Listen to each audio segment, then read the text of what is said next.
गणनायकाय गणदैवताय गणाध्यक्षाय धीमहि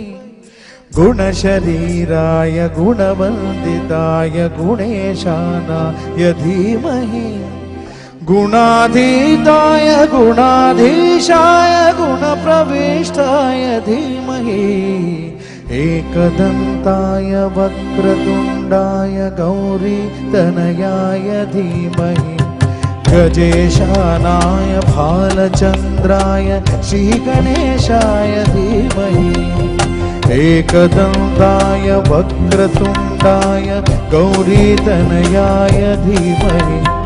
गजेशानाय भालचन्द्राय श्रीगणेशाय धीमहि